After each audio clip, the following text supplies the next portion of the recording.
더불어민주당의 유력 대권 주자인 이재명 경기도지사가 오늘 오전 대선 출마를 공식 선언하고 본격적인 행보에 들어갔습니다. 네, 이재명 지사와 30년이 넘는 인연을 가진 분입니다. 좌장으로도 불리는데요. 정성호 더불어민주당 의원과 이야기 나눠보겠습니다. 어서 오십시오. 네, 안녕하세요.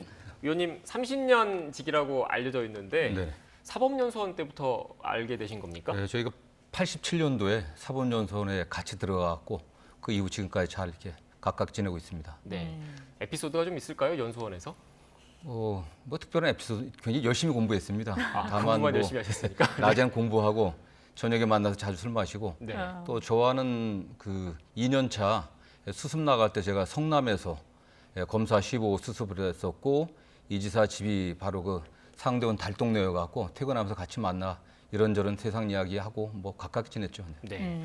이렇게 30년 동안 이런저런 세상 이야기 술친구로 지내면서 이재명 지사의 마음을 어느 누구보다 잘 안다라고 자부를 하시는 것 같은데 오늘 그 대선 출마 공식 선언하지 않았습니까? 네, 그런데 그렇습니다. 일반적인 방식과 좀 달리 온라인으로 했거든요. 예, 그렇습니다. 의원님의 생각이십니까? 뭐 저는 뭐 이렇게 머리가 좋지는 못합니다. 대개 그 이 지사는 많은 사람들의 의견을 듣습니다. 예. 언제 어떤 방식으로 출마할지에 대한 출마 선언할지에 대한 고민이 많았는데 여러 의견을 듣고서 최종적으로 본인이 결심해갖고요. 저도 뭐 그저께까지 잘 몰랐고 당일날 알았습니다. 그래서 이렇게 결정했다고 들었고요. 이 지사의 일하는 스타일이 되게 그렇습니다. 널리 듣고 최종 결정은 본인이 또 책임하에 결정하고 그런 스타일이죠. 네. 네, 아무래도 그 이유가 이런 코로나19 상황 등도 고려를 했다 이렇게 봐야 됩니다. 그렇죠. 지금 코로나19가 다시 뭐 번지는 그런 양상도 보이고 있죠. 근데 이런 상황에서 세대결식 또는 세몰이식 그런 출마 선언이 국민들에게 어떻게 보이겠습니까? 그래서 방역 문제도 있고 또 국민들의 여러 가지 어려운 사항들을 이해해갖고 단촐하게 혼자서 했습니다. 네. 앞서 저희가 영상으로도 보여드렸는데 그 윤석열 전 검찰총장의 전날 출정식 현장과는 좀 분위기가 많이 다르기도 했습니다. 이런 부분도 좀 염두에 뒀을까요? 뭐 굳이 염두에 뒀다기보다는 어쨌든 현재 나라 상황이 굉장히 어렵지 않습니까? 국민들이 특히 자영업자들이 코로나로 굉장히 고생하는데 의원들 동원하고 지지자들 동원해갖고 하는 그런 모습들이 방역에도 위험한 거고 또 우리 경쟁하는 다른 후보들도 있는데 마치 세대결하는 모습으로 비칠 수 있기 때문에 단촐하게 하는 게 좋겠다는 게 다수 의견이었습니다. 네. 오늘이 7월 1일인데 이렇게 7월 1일을 출사표 던진 날로 선택한 이유가 있을까요? 일각에서는 그 6월 29일 그러니까 윤석열 전 총장이 그 출마 선언했던 그 날을 검토도 했다고 하더라고요. 그런데 이렇게 바뀐 이유가 있을까요? 민주당의 그 경선 일정 확정이 좀 늦었습니다. 여러 이유 때문에 늦었는데 경선 그 등록일에 맞춰갖고 출마 선언하기로 했었는데 28, 29, 30 하기로 결정이 됐지 않습니까? 그중에 29일이 윤 총장이 출마 선언하니까 가능한 한 피하는 게 좋겠다. 그렇게 해갖고 30, 31일 이렇게 하게 된 걸로 30일 그다음에 1일 하는 걸로 결정됐던 것 같습니다. 네. 윤 전 총장의 출정식과 겹치지 않게 하는 게 좋겠다라고 말씀하셨는데 네네. 상대를 배려한 거라고 보는 겁니까? 저는 뭐 여야의 유력 후보가 같은 날 출마 선언을 해갖고 서로 경쟁하고 하는 것이 좀 바람직하지 않아 보이지 않겠습니까? 그런 의미도 있다고 생각합니다. 네. 그 윤 전 총장의 출마 선언은 보셨습니까? 예, 봤습니다. 좀 어떻게 평가하시는지? 저도 뭐 개인적으로 윤 총장 좀 알고 또 법사위원으로서 또 피감기관장으로서 만나기도 한 적도 있는데 어쨌든 그 문재인 정부를 뭐 약탈 정부를 규정한 거에 대해서 좀 과하지 않았는 생각이 듭니다. 어쨌든 처음 출마하면서 지지자들을 규합하고 하는 그런 측면에서는 이렇게 좀 과한 소리가 필요했을지 모르겠지만 어쨌든 문재인 정부가 발탁해갖고 중앙지검장 그리고 사기수를 뛰어넘어갖고 검찰총장이 되신 분입니다.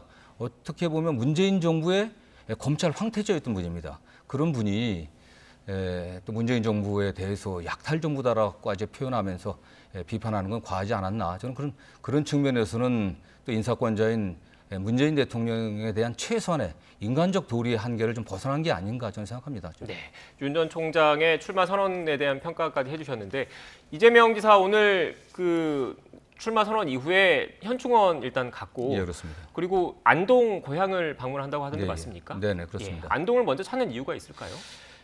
뭐 국민들에게 일부 알려지기도 했지만 이재명 지사가 굉장히 그 힘든 어려운 어린 시절을 보냈습니다. 초등학교 밖에 다니질 못하셨고 중고등학교는 검정고시를 마쳤는데 정말 그 어려운 시절을 지냈던 또 안동에 가서 또 부모님이 돌아가시지 않습니까? 부모님에게 어떤 참배하면서 자신의 어떤 의지를 다지는 어떤 그런 마음으로 가는 게 아닌가 생각합니다. 네. 네. 일각에서는 그 당내 다른 경쟁자들 그리고 당원들한테 이재명 지사의 고향이 경북이니까 이렇게 TK에서도 경쟁력이 있는 후보다 이런 걸 좀 과시하기 위해서 가는 것 아니냐 이런 해석도 있더라고요. 뭐 제가 보기엔 되게 많은 정치인들이 출마 선언을 하게 되면 부모님 그 묘소에 참배하는 게 많은 경우 있습니다. 저는 그런 의미에서 정치적 의미라기보다는 정말 어렵고 힘든 시절을 겪었던 고향에 가서 부모님 묘소에 참배하면서 그 시절을 회고하면서 이 나라를 좀 어떻게 만들어야 되겠는지, 그가 국민과 어떤 꿈을 꾸면서 나라를 어떻게 바꿔갈 건지 그런 의지를 다지기 위해서 간 게 아닌가 생각합니다. 네. 네. 오늘 고향인 안동에 간 것에 대한 정치적인 해석은 좀 과한 거고 네네. 그럼 내일 호남을 가는 거는 정치적인 해석해도 되는 겁니까? 내일 호남도 이게 약속된 겁니다. 이게 김용덕 경남지사와 이게 이제 전남지사와 지역 상생 협약 체결하는 가는 건데 이거는 뭐 그 양승조 지사님의 충남에 가서도 협약을 체결했었고 경남에 김경수 지사님하고도 협약을 체결했었고 지금 여러 군데 체결하고 있는 그 과정의 일환입니다. 네. 네. 경북을 갔다 호남을 간 것에 대해서 정치적인 해석을 할 필요는 없다라는 말씀이신 것 같네요. 네. 의지를 다지기 위한 것이다. 국민들이 이렇게 잘 판단하실 거라 봅니다. 네, 말씀해 주셨고요. 오늘 출마 선언을 언론과 온라인으로 영상을 통해서 했고요. 내일은 기자간담회가 예정이 돼 있는 예, 거죠? 그렇습니다. 네. 그것도 화상으로 열리는 겁니까? 예, 그렇습니다. 비대면 줌 화상 회의로 하기로 계획돼 있고요. 예. 아무 제한 없이 오히려 기자분들이 좀 편안하게 많은 질문할 것 같습니다. 네. 네. 오늘 또 그 출마 선언을 보니까 키워드가 공정과 성장이더라고요. 이 공정과 성장, 이 배경을 좀 설명해 주시겠습니까? 그리고 이 공정, 이재명 지사가 얘기하는 이 공정이 이준석 대표, 윤석열 전 총장이 얘기하는 공정과 어떻게 다릅니까? 기본적으로 우리 사회가 갖고 있는 많은 위기나 문제점이 출발선에서부터 불공정하고 불평등한 데서 시작한다고 생각하고 있습니다. 운동장 자체가 기울어져 있기 때문에 힘든 분들은 계속 힘들고 어려운 분들은 계속 어려운 상황이 계속되지 않겠나. 이준석 대표께서는 굉장히 능력대로 평가받고 인정되는 그런 공정을 말씀하시는데 이재명의 공정은 좀 다릅니다. 그런 면에서 어쨌든 그러나 그러한 공정함도 성장이 뒷받침되지 않으면 그 해결하기 쉽지 않다. 성장이 있어야 성장에 따른 과실이 있어야 기울어진 운동장도 좀 평평하게 만들어낼 수 있고 공정한 기회를 줄 수 있다. 그런 생각하에서 공정과 성장 키워드로 만들었습니다. 네. 예. 30년 지기 이 지사에게 쓴소리만 많이 한다 이런 말씀도 하셨더라고요. 전 되게 이 지사한테 그렇게 얘기하면 안 된다. 참아라. 좀 자중해라. 뭐 차분하게 해라. 이런 얘기 주로 많이 합니다. 네. 어떤 부분에서 그런 얘기 많이 하십니까? 이 지사가 뭐 잘 아시는 것처럼 또 표현이 좀 직선적인 측면도 있고요. 예. 또 어떤 선택이 굉장히 빠릅니다. 그러나 그 어떤 선택의 속도나 표현이 너무 빠르게 되면 자칫 오해의 소지가 있기 때문에 차분하게 하고 좀 더 어떤 정책이라든가 발언의 후과가 그 영향이 어떻게 미칠지를 좀 더 고려하라는 얘기를 많이 하는 거죠. 네. 네. 앞서 지금 의원님께서 이재명 지사의 출마 선언문 키워드 공정과 성장 그리고 공정과 성장을 담은 의미를 말씀해 주셨는데 자연스럽게 그 핵심 정책 얘기를 안 할 수가 없을 것 같습니다. 기본소득 정책 그러니까 일반적으로 이 경제학자들 사이에서 성장과 분배가 양립할 수 있는 가치인가 성장과 분배가 어떻게 보면 그 상충된 가치라고 얘기하시는 분들도 많거든요. 그런데 이 기본소득이라는 건 어떻게 보면 성장보다는 분배에 초점이 맞춰져 있는 정책인 것 같은데 오늘 출마 선언문에서는 또 성장을 강조를 하셨어요. 어떻게 해석해야 그런데 될까요? 저는 그 성장과 분배가 양립해야 된다고 생각하고요. 또 양립할 수 있다고 생각합니다. 공정과 성장과 같은 차원이고요. 성장 없이 분배가 어떻게 가능하겠습니까? 분배하려고 하면 그럼 성장 없는 분배라고 하는 것은 그 하향 평준에 불과합니다. 그렇기 때문에 성장과 분배가 같이 가야 되고 그 성장은 공정한 성장해야 된다는 그런 생각하에서 저희들이 이제 주장을 한 거고요. 기본소득도 그렇습니다. 이재명의 기본소득이 그냥 막연하게 세금 걷어가 돈 나눠주자고 하는 그런 정책이 절대 아닙니다.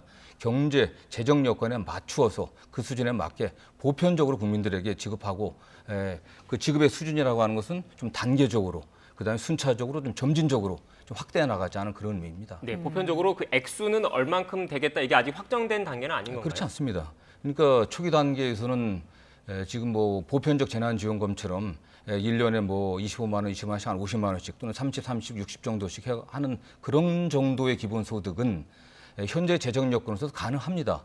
그렇기 때문에 일부에서는 그게 기본소득이냐고 하는 말씀도 계시고 네. 어떤 분들은 이재명 지사가 월 50만 원씩 하면 300조, 월 100만 원씩 하면 600조가 됩니다. 그럼 당장 어떻게 하냐고 하는데 이재명 그런 식으로 이야기한 적이 단 한 번도 없습니다.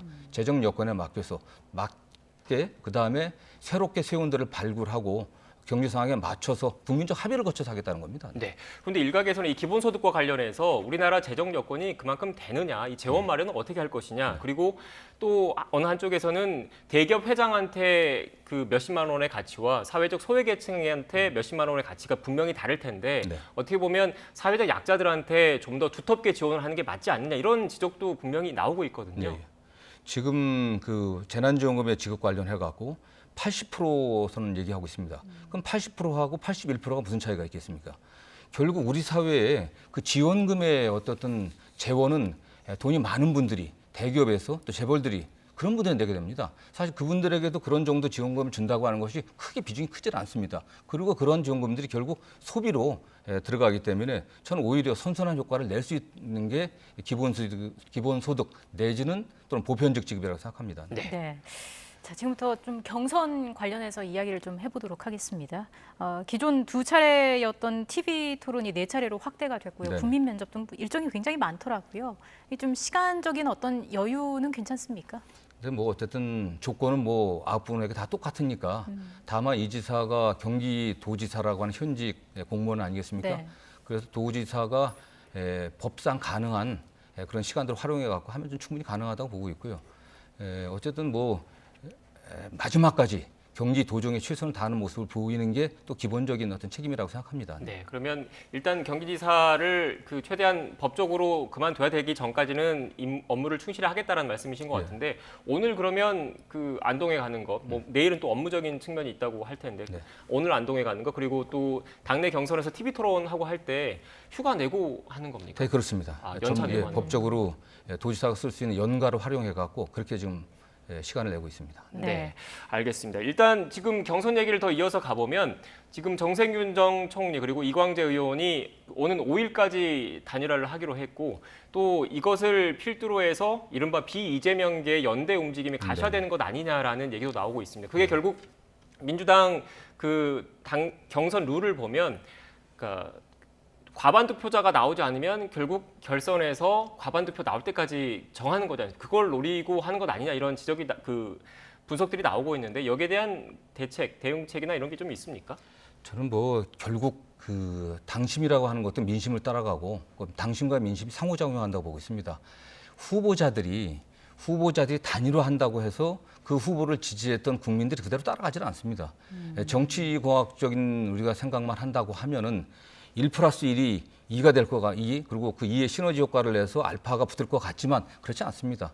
과거의 그 단일화의 전례를 보면은 1+1이 대개 1로 귀결되는 경우가 많습니다. 결국 단일화한다고 하더라도 지지하는 국민들은 자기가 지지했던 후보가 빠지게 되면은 결국 되는 후보한테 지지가 바뀌는 경우가 더 많습니다. 예. 어쨌든 이재명 지사는 본인이 갖고 있는 어떤 정책 역량과 본인이 만들려고 하는 대한민국에 대한 어떤 가치, 비전을 보여주면은 저는 뭐 잘 될 거라고 보고 있습니다. 네, 그럼 의원님 말씀을 좀 그 역으로 좀 질문을 드리면 민주당 내 경선 결선 투표 가기 전에 과반 득표할 자신이 있다. 결선 투표를 가더라도 과반 득표할 수 있다. 이런 말씀이십니까? 뭐 저는 제가 결선 투표 안 간다고 얘기하면 너무 교만한다는 그런 소리 듣기 좀 불안하긴 한데요. 네. 국민들이 또 우리 지지자들이 어쨌든 다음 본선 대선에서 어떤 경쟁력 확보를 위해 갖고 좀 힘을 몰아주지 않을까 좀 그런 생각을 하고 있습니다. 예.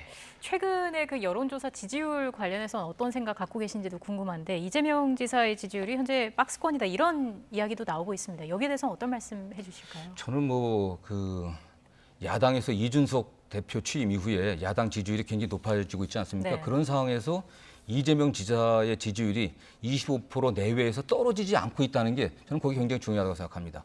그건 이재명 지사가 성남시장 경기도지사로서 상당한 성과를 냈고 국민들이 그 성과를 인정하고 있기 때문이라고 좀 보고 있고요.